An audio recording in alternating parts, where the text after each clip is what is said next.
नमस्कार दर्शक बंधु जय जगन्नाथ आपण समस्त को आम यूट्यूब चैनल दिव्य ब्रह्म मोटिवेशन को स्वागत। बंधु माने आज भिडियोटी आपण मानक पई बहुत गुरुत्वपूर्ण। आपण माने एही भिडियोटी को शेष पर्यंत देखंतु। तो बंधु माने एही एप्रिल 6 तारिख रे हेबाको जाउची राम नवमी। तो एही दिन एही गछ को छुई आसंतु, आपणकर दरिद्रता दूर होई जिवो, आपणक जीवन रे चलिथिबा धन जनित समस्या दूर होई जिवो एवं विभिन्न स्रोतरु आपणको धन आसीबा आरंभ होई जिवो। तो चलंतु बंधु माने आमे आज यही वीडियो रे जानिबा राम नवमी दिन करा जाउथिबा किछि सरल उपाय विषय रे कहिबाकू जाउची। एही उपाय गुडी को राम नवमी दिन निश्चय करंतु। बंधु माने चैत्र मासर शुक्ल पक्ष नवमी तिथि को राम नवमी भावरे पालन करा जाई थाए। कारण चैत्र मासर नवमी तिथि रे भगवान श्री हरिंकर 21तम अवतार रूपरे त्रेतया युगरे महान राजा दशरथ और रानी कौशल्यांक गर्भरु मर्यादा पुरुषोत्तम प्रभु श्री रामचंद्र का जन्म होइथिला। सेथिपाई आम हिंदू धर्म रे राम नवमीर बहुत अधिक महत्व रहिछि। तो यही पवित्र राम नवमी दिन एक पवित्र वृक्ष को छुईंदे आसुछंती तो आपणकर दुख दरिद्रता अभाव कष्ट दूर होई जिवो, आपणकर मनस्कामना पूर्ण होई जिवो। चलित वर्ष राम नवमी 6 एप्रिल रविवार दिन पड़ुअछि। एही दिन अनेक प्रकार सुख जोग रही अछि। बंधु माने आमर धर्मशास्त्र रे किछि अपरे वृक्ष मानक विषय कह जाइछि। आपणकर जो अजथा खर्च हेउथिला सेथिरे नियंत्रण आसीबो, जहा फल रे आपणकर संचित अर्थ वृद्धि हेबाकू लागिबो। जो कार्य करिबे सेथिरे निश्चय सफलता प्राप्ति हेबो। धर्मशास्त्र रे एही वृक्ष गुडी को 52 वृक्ष कह जाई थाए।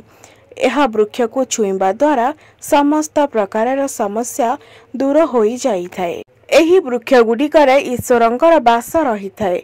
सेथिपाई पुरातन युगर लोक माने सकाळु उठिबा क्षणी घर झाड़ू लगाई थांती, तापरे घरर निकटरे थिबा कौनसी एक वृक्ष रे पानी देई थांती। कारण पुराना युगर लोक मानकु एही कथा जना जे वृक्ष रे देवी और देवतांक वास थाए। तो बंधु माने ध्यान दियंतु, मु आपनकु जो वृक्ष गुडिकर ना कहूची ताकू आपण एही राम नवमी दिन छुईंकी आसीबार अछि।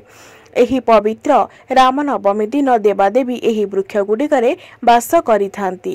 एही वृक्ष गुडिकर ना कहिबा आगरु आपण भिडियोटी को लाइक करी चैनलटी को सब्सक्राइब करि दियंतु एवं कमेंट बॉक्स रे जय श्री राम निश्चय लिखि दियंतु।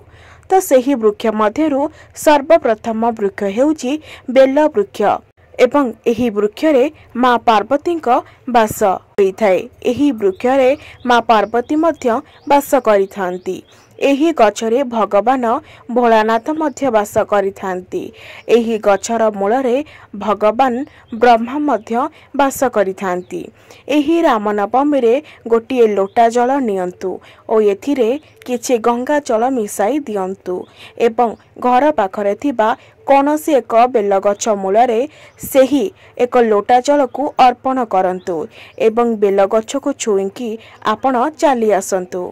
जदि आपण पवित्र राम नवमी रे एही परि करूछंती तो आपण वर्ष सारा रोगमुक्त रहिबे, स्वास्थ्यवान रहिबे। एहा व्यतीत आपणको धनर अभाव मध्य रहिबो नाही। एही उपाय द्वारा साक्षात महादेवଙ୍କ आशीर्वाद प्राप्ति हेबो। एबे आसंतु जानिबा शेष वृक्ष विषय रे। शेष वृक्षटी हेउछि अशोक वृक्ष। आपण राम नवमी दिन एक अशोक गछ मूल रे गोटिए लोटा हलदी मिश्रित क्षीर अर्पण करंतु एवं एही वृक्ष को छुईंकी चली आसंतु। अशोक वृक्ष रे अनेक देवादेवी वास करिथांती। तो बंधु माने आपण एही राम नवमी रे निजर मंगल पाई एही वृक्ष मानक मध्यरु कौनसी गोटिए वृक्ष को छुईंकी आसंतु। जीवनर सब समस्या गुडिकर समाधान होई जिवो एवं आपण को धन आसीबार अनेक मार्ग मिल जिवो।